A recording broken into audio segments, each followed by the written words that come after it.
దేనికి ఖర్చు పెట్టాడు, ఏ శాఖకి 5 సంవత్సరాలు ఎంతెంత ఖర్చు పెట్టాడు చెప్పమనండి. అతను 5 సంవత్సరాల్లో ఏ శాఖకి ఎంతెంత డబ్బులు ఇచ్చాడు, ఎంత ఖర్చు పెట్టాడు, ఎంత అప్పు తీసుకొచ్చాడు, అతనికైనా అవగాహన ఉందా? ఆయన ఈరోజు చంద్రబాబు నాయుడు గారి గురించి మాట్లాడడం ఏంటి? చంద్రబాబు నాయుడు గారు ఏంటి అన్నది top 10లోని Chandrababu Naidu garu one of the big leader. ఆయన గురించి మాట్లాడితే ఇంకంతే, ఏదో అంటారు కదా, పైకి ఉమ్మూసుకున్నట్టు, ఆకాశం వైపు చూసి ఉమ్మూసుకున్నట్టు.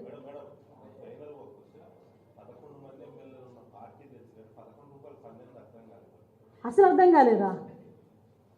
అంటే జనాలు టాకబ్బా 11 రూపాయలు పందెం వేస్తున్నారట, అంతకు మించే స్థాయి లేదు.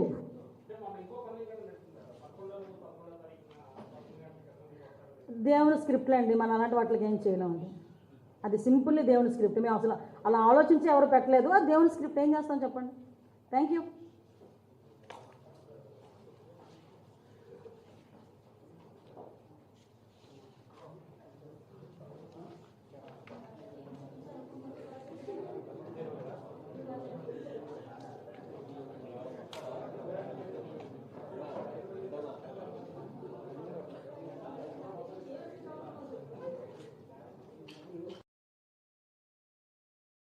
లేదండి, ఎందుకంటే అసలు దేనికి ఖర్చు పెట్టాడు, ఏ శాఖకి 5 సంవత్సరాలు ఎంతెంత ఖర్చు పెట్టాడు చెప్పమనండి.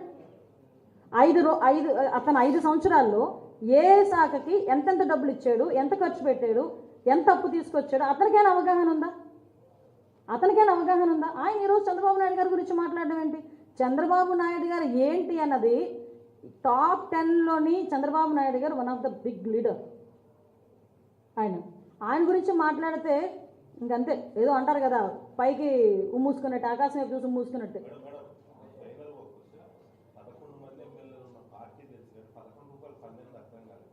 అసలు అర్థం కాలేదా? అంటే జనాలు టాకబ్బా 11 రూపాయలు పందెం వేస్తున్నారట, అంతకు మించే స్థాయి లేదు.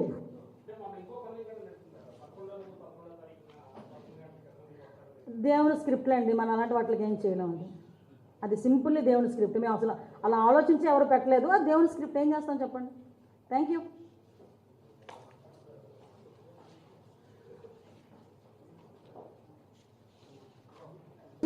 అసభ్యకరమైన పోస్టులు పెరిగిపోయినాయి అని సాక్షాత్తు వర్ర రవీంద్రారెడ్డి ఇచ్చిన వాంగ్మూలంలో ఉంది. ఆ భార్గవ్ రెడ్డి, అర్జున్ రెడ్డి, వీరారెడ్డి, సుమారెడ్డి వీళ్ళందరూ కూడా, ఆ అర్జున్ రెడ్డి అన్నవాడవుడు అవినాష్ రెడ్డి పిఏ.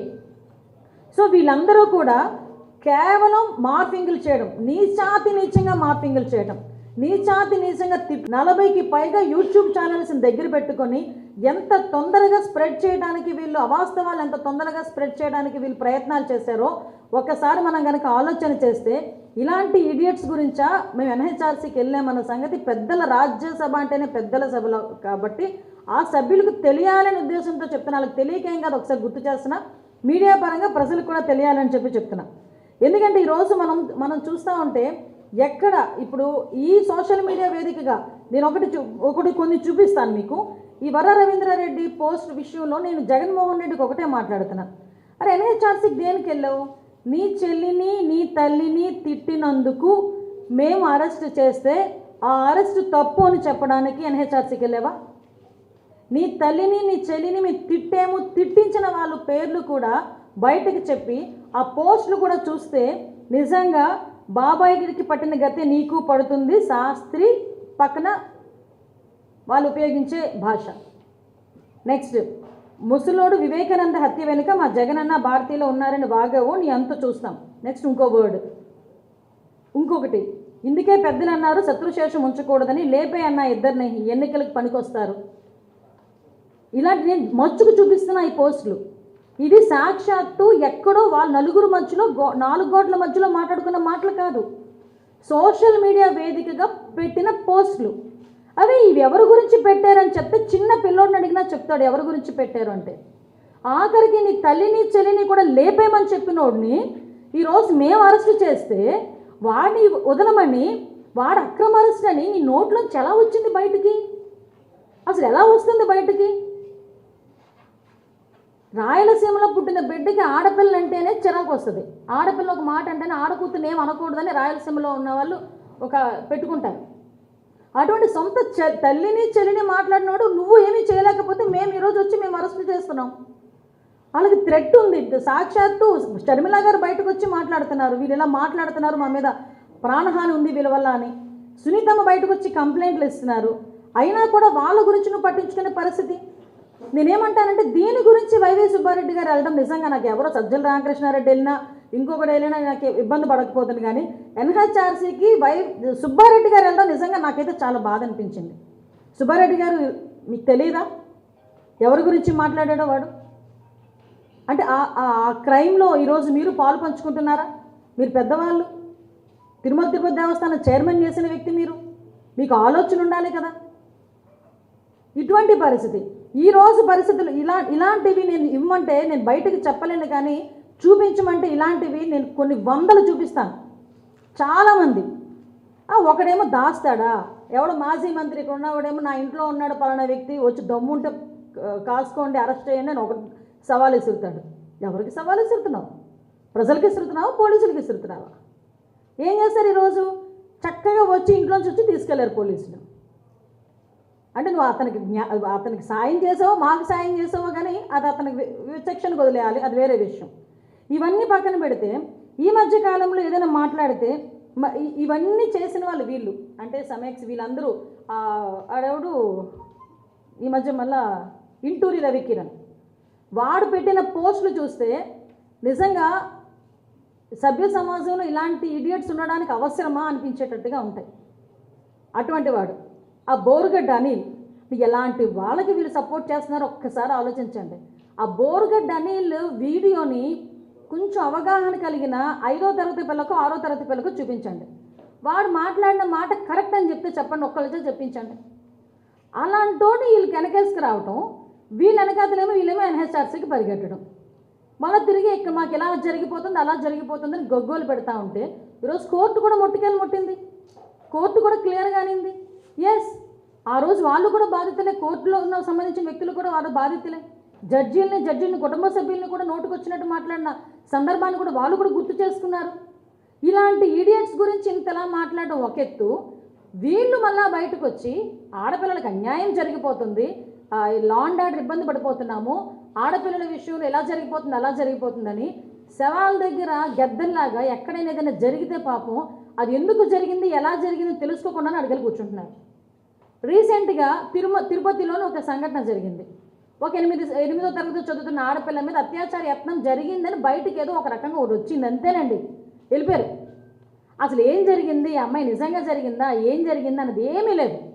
చక్కగా వెళ్ళిపోయి Chevireddy Bhaskar Reddy and co batch వెళ్ళి ఏం చేశారు, అక్కడ ఏమీ జరగలేదన్న సంగతి తెలిసి గగ్గోలు పెట్టారు. దానికి ట్విట్టర్లో ఎక్స్లోని కొంతమంది పోస్టులు, జగన్మోహన్ రెడ్డి గారు బయటకు వచ్చి మాట్లాడాలు, ఇంకొక మాజీ మంత్రి ఆవిడొచ్చి మాట్లాడాలు, ఇవన్నీ మాట్లాడడం జరిగింది. ఆఖరికి ఏంటి, మేము బయట పెట్టాలంటే అమ్మాయి చిన్నపిల్ల 18 years లోపు, అక్కడ ఏమీ జరగలేదని డాక్టర్స్ కూడా సర్టిఫై చేశారు.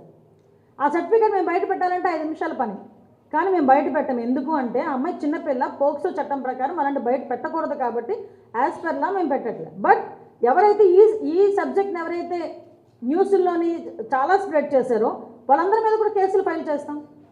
ఈరోజు పొంగనూరు ఇష్యూ నడిచింది. ఆ రోజు చిన్నపిల్లని ఎవరు అత్యాచారం చేయలేదు, చంపడం అయితే వాస్తవం, 48 గంటల్లో పట్టుకున్నాం. ఆ చంపిన పిల్లని రేప్ చేసి చంపేశారని చెప్పేసి సాక్షి మీడియాలో ప్రచారం చేస్తే మేం గట్టిగా మాట్లాడితే ఆ వీడియోనేమో మీరు మళ్ళీ డిలీట్ చేయించుకుంటారు. అయినా మేము వదలం, వాటి మీద కూడా కేసులు పెడతాం.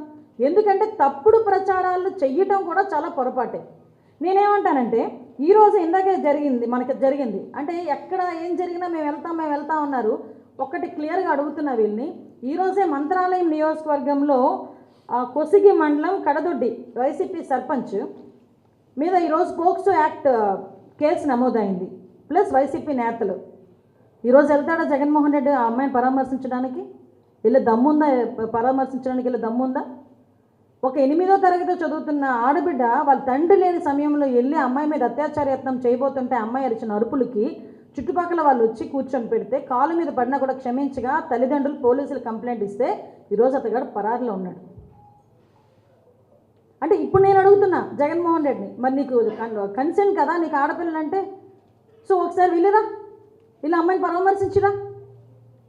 రీసెంట్గా ఎక్స్ మినిస్టర్ ఐ థింక్ ఇంకొక మేరుగు నాగార్జున అనుకుంటా, మొన్న రీసెంట్గా ఒక ఆవిడ బయటకు వచ్చి అతని వల్ల లైంగికంగా నేను ఇబ్బంది పెట్టాడు, అతని వల్ల నేను నష్టపోయాను, ఇంత డబ్బులు నా దగ్గర తీసుకున్నాడని డైరెక్ట్గా బయటకు వచ్చి కంప్లైంట్ ఇచ్చింది.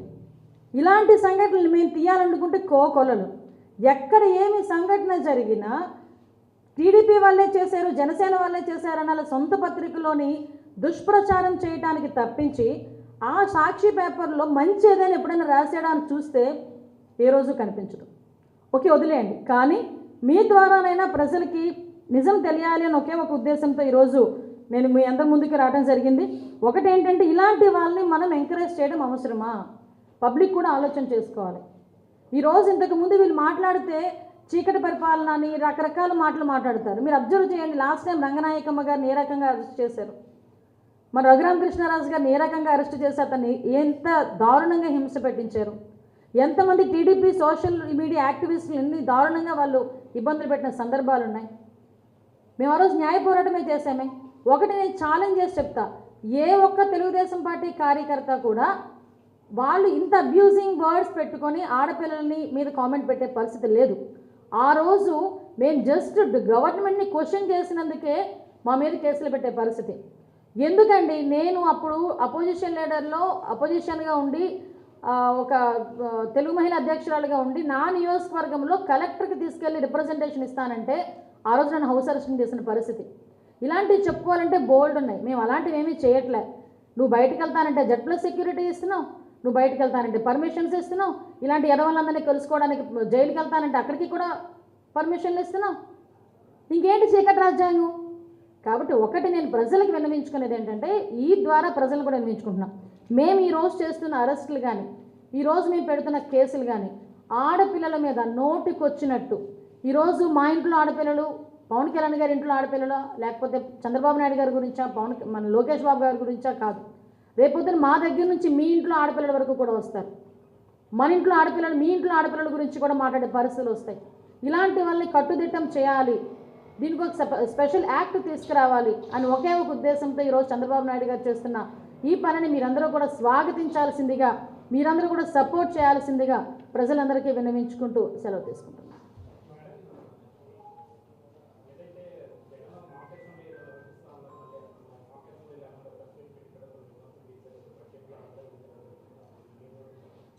అంటే మీ వరకు వచ్చిందో లేదో తెలియదు, మాకు అసెంబ్లీకి కూడా కోరం లేదంట. ఆ 11 మంది కూడా సహకరించట్లేదట ఆయనకి, కాబట్టి ప్రెస్ మీట్ పెట్టారట. మాకు తెలిసిన ఇన్ఫర్మేషన్ స్వామి, అంతే. నేనేమంటానంటే, ఈరోజు బడ్జెట్ మీద దగ్గర 20 మందికి అవకాశాలు ఇచ్చారు స్పీకర్ గారు, 20 మంది మాట్లాడారు. నిజంగా ఆయన ఎమ్మెల్యే కదా, ఆయనకి హక్కు ఉంది కదా.